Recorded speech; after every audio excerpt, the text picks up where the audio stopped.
I'm not exactly sure if the trail is over here or if it's over here. I don't remember. You're listening to the Grand Canyon Hiker Dude Show, the voice of Grand Canyon hiking. Presented by hiKin, hiking packs and gear built to help you hike your best hike. Here's your guide, Brian Special. Ah, yes, getting lost in the Grand Canyon. What could be more fun than that, huh? Well, that's one of the reasons that I have stuck mostly to the corridor trails. I don't necessarily trust myself in route finding situations. Well, all that, and I know that rim to rim and rim to river are what most come to us for here on the podcast and in our Facebook group as well. But with both of those bucket list hikes being unavailable at least into the summer and probably much, much longer for rim to rim, I have been branching out and getting off corridor. And it has been, let me tell you, amazing. One of my favorites is what I'd call a sampler's platter of South Rim hiking, which I stole directly from Joe Adlock after he floated the idea in our October 1st, 2025 episode of the show after he had an extra day at the canyon. I just thought, well, I'll do something. I don't think I've ever heard of anyone doing this. I just did a sample of each of the trails. I started at Tanner, and I did about the first mile of each of the trails: Tanner, New Hance, Grandview, South Kaibab, Bright Angel, and Hermit. What a great idea. And it was really fun to sort of, in my head, compare all of those 6 trails by looking at all of them in one day. Of all the things that you've said so far, Joe, this is the one I'm stealing from you, man. This is a great idea. Listen, when I say I'm going to steal something, it is happening. It did take me a couple of months to get to it, but in December, I made it up to the canyon, cruised through the east entrance and Sunrise, and pulled off at Lippin Point to start a day-long adventure that I know I'll never forget, and that I hope you will be inspired to try one day as well. This is the Grand Canyon Hiker Dude Show, powered by hiKin. Hike your best hike at hikin.club. That's hikin.club. Sunrise at Lippin Point as we start what we're calling the South Rim Six-Pack. 6 Grand Canyon trails, the 6 most accessible ones, starting here at the Tanner Trail, then moving on to New Hance, then Grandview, then out to Hermit, then finishing the day at Bright Angel and South Kaibab. We're going to go down about a mile down each trail and then come back up. May not sound like much, but when you put it all together, we're going to be right at half marathon distance and 5,000 to 7,000 feet of elevation gain and loss. I don't know how this is going to go. I'm excited about it. It's another kind of alternative to traditional corridor trail hiking. So excited to get started. We're here at Lippin Point, headed for the Tanner Trail. Let's get after it. All right, this is a good time for a reminder. Bring micro spikes in the cold season. Just bring them, even if you aren't sure that you will actually need them. Even if there hasn't been snow in a while, know that below the rim in the winter, there are spots that get little to no sun, so the snow and slush can linger for weeks, even through long dry spells. First thing you notice, of course, starting down Tanner is got a little bit of snow at the top, but I have micro spikes with me just in case, but I don't think they're going to be necessary. Temperatures have been above normal lately. It's 35 degrees right now, so it's above freezing, and it is December in the Grand Canyon, one of the best times to be in the canyon. You know, I'd say it's right on the edge of needing spikes or not, but I'm confident enough in my footing that I'm not going to put on the spikes. I hope I don't regret that. Update, 0.2 of a mile down the trail. There's enough ice and snow in steep enough sections with a little bit of exposure that I'm not taking any chances that the micro spikes are going on.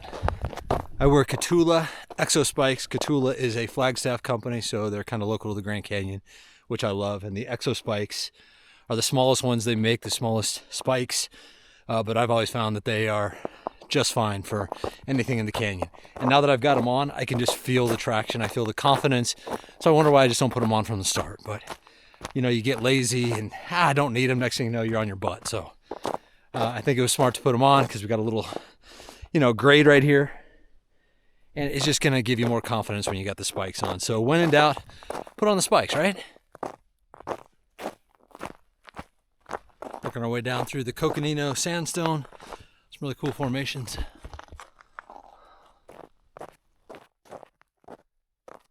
Tanner's pretty rugged, unmaintained, And you can see you've got these boulder fields that you got to work your way across from time to time. So over there. One thing I don't love is route finding. Usually when I see that on a trail description, I'm like, nah, I'm good. And this boulder field right here, I'm not exactly sure if the trail is over here or if it's over here. And yeah, I don't remember. So Can't see it. that can be a challenge out here on these 9 corridor trails, is losing the trail and then finding it again. But what are you gonna do?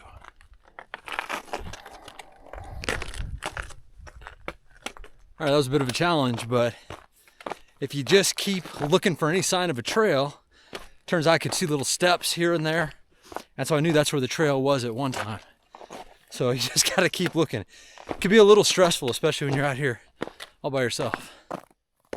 All right, exactly 1 mile in, 1,169 vertical feet in that mile. So that shows you how steep Tanner is, but that's 1 mile down. I'm really tempted to keep on going down the trail here because it's not too much farther till you get this incredible overlook and this view of 75 Mile Canyon where you can see all the way down to the Colorado. I don't remember how far that is, probably a quarter to a half a mile. So we're not going to do that today because we have 5 more trails to go after this, and I don't know how long this day is going to be. So 1 mile, that's a good turnaround. But if you wanted to continue on just a little bit farther down the trail, a quarter mile to a half mile, you'll see the incredible view off to the left of 75 Mile Canyon. And that would really be the ideal place to turn around because that'll give you kind of a full taste of the Tanner Trail experience. So we're going to head back up. Got a lot of work to do, almost 1,200 vertical feet to get back out of here before we head on to our second hike of the day. All right, I do want to update what I just said there about how much farther it is from the 1 mile point to that incredible overlook of 75 Mile Canyon. I've been on Tanner again since this hike, and I measured it at 1.7 miles on my Garmin Epix Pro, so a bit farther than what I thought it was. Still a great place to go, but if you are doing the 6-pack, that would add about 1.5 miles total to what's already going to be a very, very long day. So my revised advice would be to skip it, unless you've got the daylight and the stamina to get it done. Biggest lesson learned so far is wear your spikes. If there's any question whatsoever, put the spikes on, because if nothing else, they give you so much confidence. They just dig right into the snow and the ice and give you this incredible grip. And bring the spikes. They weigh almost nothing. Throw them in your pack. You never know if you're going to need them this time of the year. I didn't expect to today, but I did. So I'm glad I brought them. All right, 0.7 of a mile back up. 875 vertical feet, and that's 0.7 of a mile to show you how steep Tanner is. Again, incredible views out there. This is amazing, but I can already tell that since I have 5 hikes still to do today, that I really have to pace myself, because I can already, feel that this is going to be a long day, and it's a lot harder than it sounds. All right, round 1 is done. Back at Lippin Point, 1,200 vertical feet, we are going to call it, in those 2 miles. So pretty significant start to the day. Next will be New Hance, but just want to mention here, Lippin Point, if there's one place where you want to check out the canyon for the first time, say you come in from the east entrance, this is a great place to do it because the views here are just spectacular. It's quickly becoming my favorite viewpoint in the Grand Canyon because you can see so far and you can see the Colorado for so much of it. So Lippin Point, not to be missed. All right, on to round 2. All right, 1 down, 5 to go. Up next, New Hance. This one you'll need to do some research on because it's not as straightforward as the other 5 in terms of accessibility. I was able to enter New Hance Trailhead into my iPhone, into the Maps app, so I could see where it was and get there, but there's no parking lot or turnoff. And there are no parking signs at the spot where you access the trailhead from Highway 64. So you'll have to park off the pavement, down the road a bit, and just find a spot where you can. There is space, you just really have to look for it. Then you'll walk through the forest for a quarter mile or so on a well-worn path until you see the sign for the New Hance Trailhead. All right, New Hance, this one has a bit of a reputation. I've never been on it before. It's supposed to be the most rugged, roughest, hardest to follow trail on the South Rim. So I'm a little bit spooked by it because, again, I'll be out here by myself and there's no one to follow or no one to ask, where do I go? But this is kind of what off corridor is when you're out here by yourself and you've never done a trail before, but that's part of the adventure. So number 2 of 6 on the South Rim 6-pack, let's get after it. First thing I noticed right away about New Hance is it doesn't meander off the rim. It just does a straight dive off the rim. Just straight down until you get to this first switchback here. No joke, I'm 6/100ths of a mile down the trail, 56 vertical feet, and I don't know where the trail is. The snow is not helping. I can't tell if it's over here. It's over here. Man, this is crazy. I think it's through these trees here. I think it has to be. I don't see anything over here. Oh yeah, I just gotta... I think this is it. Oh yeah, this is it. Holy mackerel. What a beginning. My God. The first switchback, I lost a trail and didn't know where to go. And how would you? Look at this. How would you know there's a trail through there? Maybe you would. I didn't. So this is going to be an adventure. Quarter mile in and about 300 vertical feet, and I can tell you that I have already had to do some moves, some maneuvers with my sticks that I have never had to do before because the step downs are so large, like 4 and 5 feet it seems like. So I can see why New Hance has the reputation it does, and I'm only a quarter mile in. I'm sure I've seen nothing yet.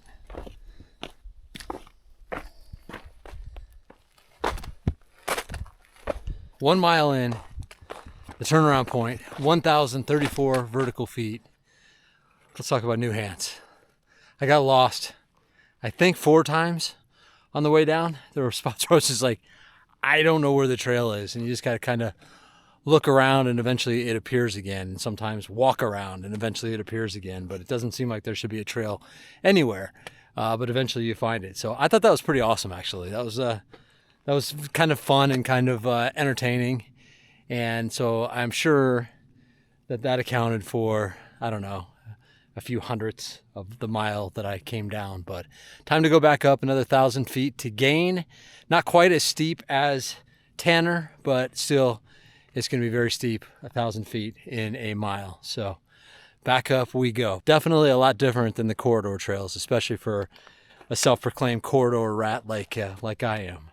But it's been fun to get off off the corridor trails and come out to these more remote trails and unmaintained trails and see what they're all about and get the confidence to do more in the canyon. That's kind of what it's all about, and I hope it inspires you to do the same. So back up New Hance, let's go. Tired of stopping mid-stride to dig through your pack again? hiKin packs are built to eliminate that with 6 pockets up front on your shoulder straps. Snacks, water, all your essentials stay accessible so you can keep moving. Choose our Rim to Rim pack or Canyon Elite, both 25 liters. Canyon Elite for your longer days. It's got a hip belt. See for yourself at hikin.club. That's HIKIN.club. Okay, a few more words about New Hance. This is a big introduction to not all canyon miles are created equal. With all the route finding and getting turned around, it took me almost 2 hours to do that 2-mile round trip. 2 hours. For perspective, if I'm going up Bright Angel and timing myself from, say, 3-mile rest house to 1.5-mile rest house, so 1.5 miles uphill, I'm usually at about 37 minutes. So for a mile down and a mile up to take me almost 2 hours on New Hance, well, man, again, it just shows that all canyon miles really are not created equal, and it really was an eye-opener to me. I also want to talk about cairns, or the man-made stacks of rocks that are frowned upon by many, and I can see feeling that way on established and heavily traveled trails, but in the backcountry or in remote spots where trails can be tough to navigate, cairns can absolutely be lifesavers. So most experienced hikers know to leave them alone or even help out by building one yourself. The alternative, being lost all alone in the middle of the Grand Canyon on a trail that you might not see another person for a day or more, not a pleasant thought. So I am firmly on Team Cairn on these remote trails. They saved me more than once just on New Hance and just on the upper mile of New Hance. All right, next up, after taking that beating on New Hance, about an 8-minute drive to Grandview Point and the steep but comparatively super highway-like Grandview Trail. All right, ready to start down Grandview. I've done this one before. It is steep and relentless. So that's what we're in store for the 2 miles that we'll be on Grandview. Then it's off to Hermit, and then to the corridor trails where we will wrap up the day. But after Grandview, we'll be halfway done. Let's get at it.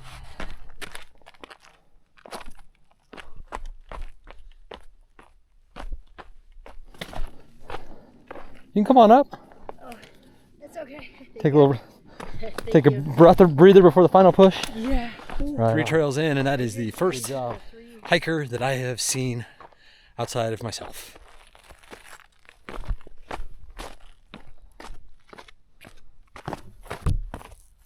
All right, 1 mile down Grandview, 1,025 vertical feet. So only 9 vertical feet less than New Hance was, but Grandview feels like a cakewalk in comparison to New Hance, just because it's a defined trail the entire way.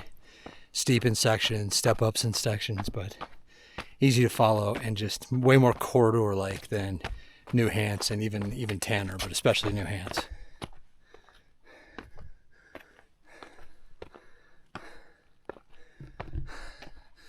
This little section on this sandstone is so steep, but the footing is excellent, so it's not that big a deal. I will take it. Look at this view. Holy cow.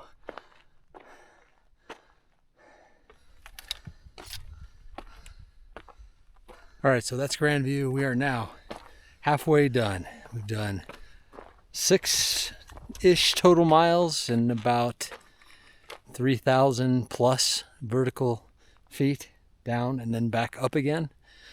And I'm definitely feeling it. Don't discount how difficult this actually is. And I think I might have a little bit. I might have taken this a little bit lightly because it's like, oh, it's just a mile down, a mile back up. But the reality is when you go off the edge of a canyon, you're pretty much going straight down, right? So it's very steep. These primitive trails, especially New Hance, was extremely difficult to go down and up with a lot of route finding and getting lost and huge step ups and downs and using your hands. So all canyon miles are not created equally. Grandview by far was the easiest of the 3 I've done so far, Tanner, New Hance, and Grandview. So we got to go all the way out to Hermit. That's another one that I have never done before. So I'm a little nervous about what's in store out there. I hope it's nothing like New Hance. Might be, I don't know. But we'll move now to the back half of this South Rim 6-pack challenge. Super fun. Highly recommend. But man, it's not easy. Don't think it's easy. It's not. All right, off to Hermit now. Now, a huge advantage of doing the 6-pack in December, January, or February is that Hermit Road is open to private vehicles. So you can drive yourself out to Hermit's Rest and the Hermit Trailhead. The rest of the year, you have to take the shuttle, which would complicate this all quite a bit. This South Rim 6-pack challenge, though, should really only be done in those winter months anyways, as the upper mile of these trails are all very steep and very exposed and without water, so this would be a very dangerous thing to take on in the warmer months. So if you're gonna do it, think winter. Winter's awesome at the canyon. The trade-off is the days are very short, and that's something that I almost am embarrassed to admit I had not taken into consideration when I started at sunrise. It honestly never occurred to me that I might not be able to finish in daylight.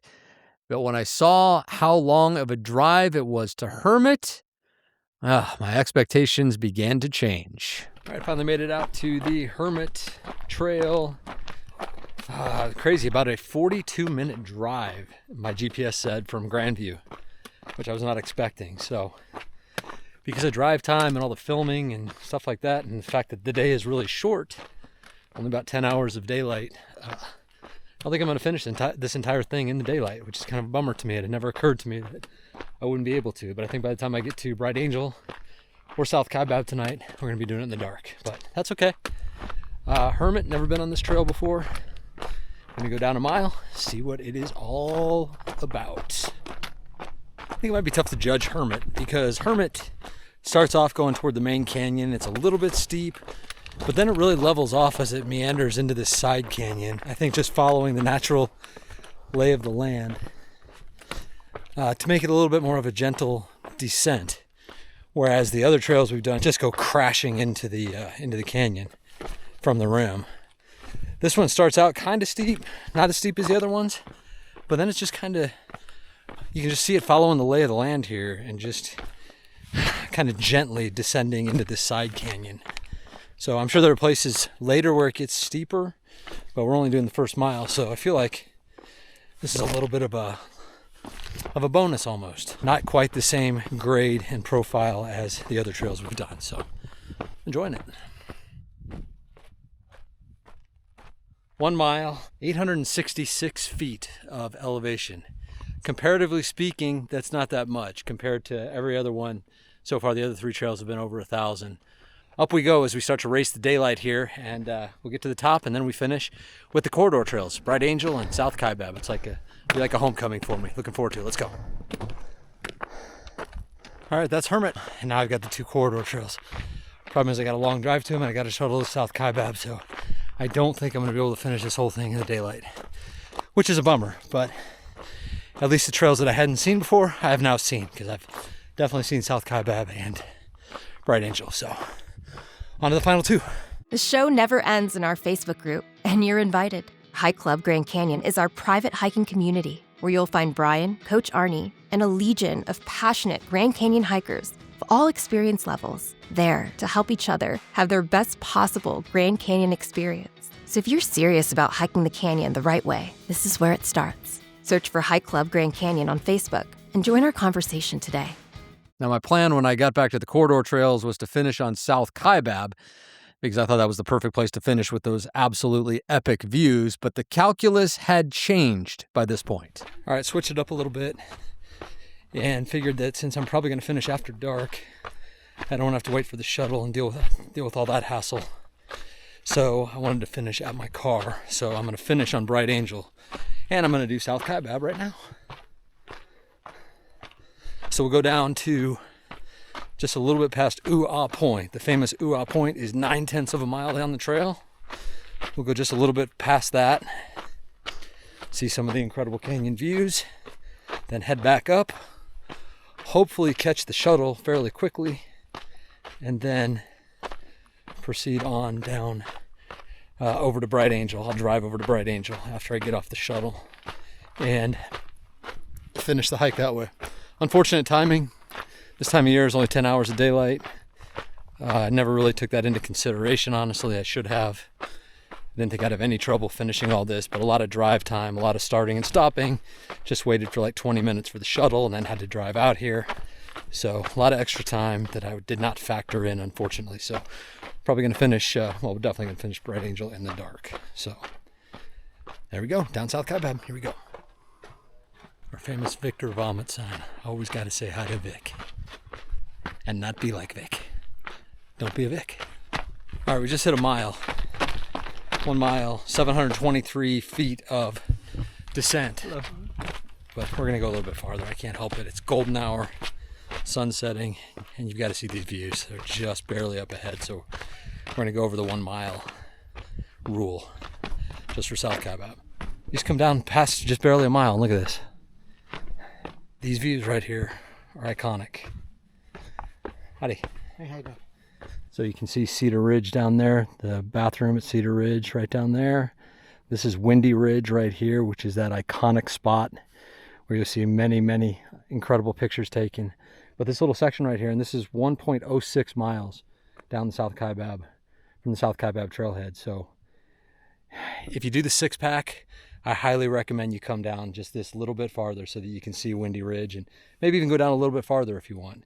Even all the way to Cedar Ridge if you're feeling it, because that's 1.5 miles total down the trail. So you'd be adding another mile to the 6-pack, which would take it up to about 13 miles. But it's worth it because South Kaibab is the crown jewel of the Grand Canyon National Park trail system as far as I'm concerned. Just standing here and looking at these views, just panoramic all the way around east to west, it's just phenomenal. And seeing the trail itself, it's just, this is the true Grand Canyon experience. So highly recommend that if you come and do the canyon, you do the 6-pack, that you at least come down this far on South Kaibab. If you do nothing else in the canyon, you're not doing the 6-pack, you're just looking for a hike to do, you have a couple hours to spare, this is the one that you do. And you see the greatest views maybe in the world. I mean, really, let's be real here. This is one of the 7 natural wonders of the world. These are the best views that I have seen in one of the 7 natural wonders of the world. So pictures and video cannot do justice to what your eyes see. It's just not possible. The Grand Canyon is that special.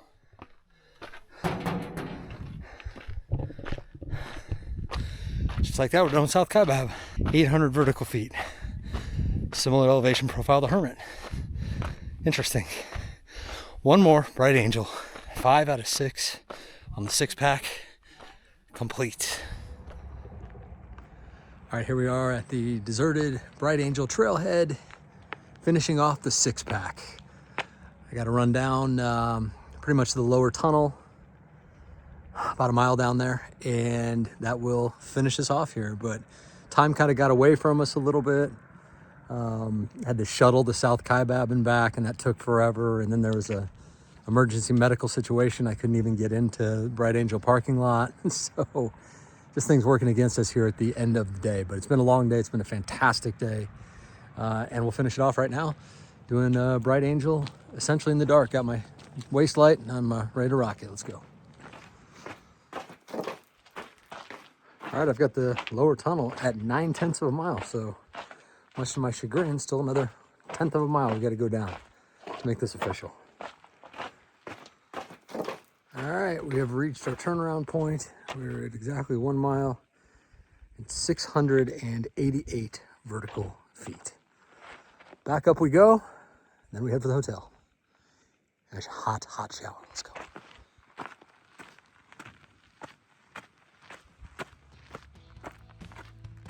And just like that, in the pitch black at Bright Angel Trailhead, which I know a lot of you can probably relate to after long rim to rims, right? The South Rim 6-pack was complete. What an experience it was. 12.1 miles, 5,781 vertical feet down and up.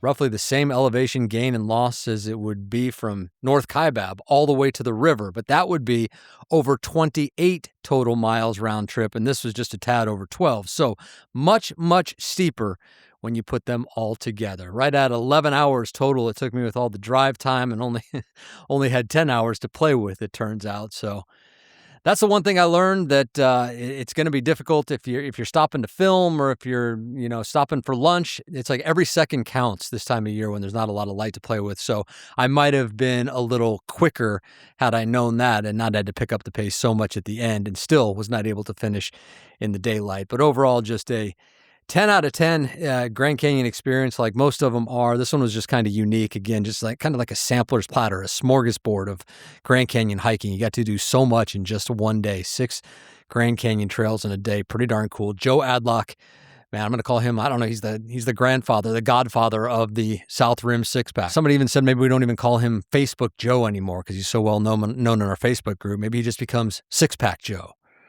Joe, I think I think you're the one who actually brought that up. So maybe just out of respect, we will call him 6-pack Joe from now on. By the way, I even made a t-shirt and a logo out of this that I thought came out pretty cool. So if you do end up doing this someday, we'll probably make those available on our website, hikin.club, at some point, because I hope more and more people do it, because it's just a cool challenge and a cool way to see what the Grand Canyon has to offer. All right, well, we've been talking about winter hiking a lot so far in this episode, and that's what Coach Arnie is going to talk about in his training tip this week. It's winter, it's cold, it's hard to train, it's hard not to just want to sleep in every morning, but Coach has a lot to say about cold weather training. Hey guys, this is Coach Arnie with another Grand Canyon tip of the week. And once again, thank you, Brian, for allowing me to share some wisdom and hopefully make everybody's adventure that much more memorable. Today, I want to talk to you guys about cold weather training. This came to mind because I have some individuals that I'm working with that are actually getting ready for the canyon, and they're dealing with lots of snow and lots of cold weather, and it can be very depressing. It can be very frustrating. So we have to learn how to train, not just in a way that allows us to move, but there's other things involved with cold weather training that I think are important. And although you may be in an area of the country that you're not dealing with this, there are those that are. So I want to share some ideas with those individuals, and you never know. You might be in a situation as well, and this might be able to help you the same way. So here we go. First of all, like I said, it can be very, very depressing But remember, there are indoor things you still can do. They're indoor treadmill, indoor cycling, all those things are beneficial. I promise you. They may not be the greatest, but they are beneficial. Be aware of proper hydration. When you're training in the cold, you have to still make sure you're properly hydrating. So you got to watch for things when you're out training as well, because you can still cramp, you can still have other issues. Also, certain meds, especially for those of us that are older, if you're on certain meds, those things could also affect your electrolytes and your hydration. So be aware of that as well, because as we get older, we got to be more thoughtful and mindful about these things. Get creative, dress appropriately, and find ways to challenge yourself. Don't sit back and just give in to it. Find ways, get out there, working in the yard, walking around the street with the proper footwear on. You can get a lot of work done. And here's what I know is that your body just knows it's working hard. So don't be afraid to get dressed well, put the right footwear on. Heck, you can get out there even though it may not even be a sport, but you can walk around on snowshoes. There's so many ways that you can challenge yourself in the snow and the cold as well. And for those of you that are even more active, winter sports they can be a lifeline. Skiing, skimo, that's a new one, cross country skiing. These are all things that you can do and get super fit. And you can allow yourself to continue training hard for your canyon adventure. And lastly, just do your best. Don't panic. Just like those of us in the warm climates, when it becomes 110 or hotter, we may shut it all down. But the same goes for you guys. You don't have to shut it down. You can get creative and just do your best, and you will have a great canyon adventure. I love you guys. I'll talk to you later. Yeah, it's hard for us out here in Arizona to relate. No one feels sorry for us, even though we have to go through such brutal summers. But when it's 70 degrees, as it seems like it's been every day from December through January, and you see the rest of the country in the teens and 20s and below freezing and snow, yeah, hard to feel sorry for us. Arizona is a great place to be, even down here in Phoenix where there's endless hiking. You can hike year-round. And you've got the Grand Canyon just 3 hours and 15 minutes away. Pretty darn cool. Great place to live. All right, that is it for now. My name is Brian Special, encouraging you, as always, to go hike the canyon. You got this. Come on, do it. Take that first step. Embrace the journey. And when you get there, whether it's for time goals or taking your time, just hike your own hike and savor every step in the majestic Grand Canyon. We'll see you next time on the Grand Canyon Hiker Dude Show, powered by hiKin. Support the brand that supports this show at hikin.club. That's HIKIN.club.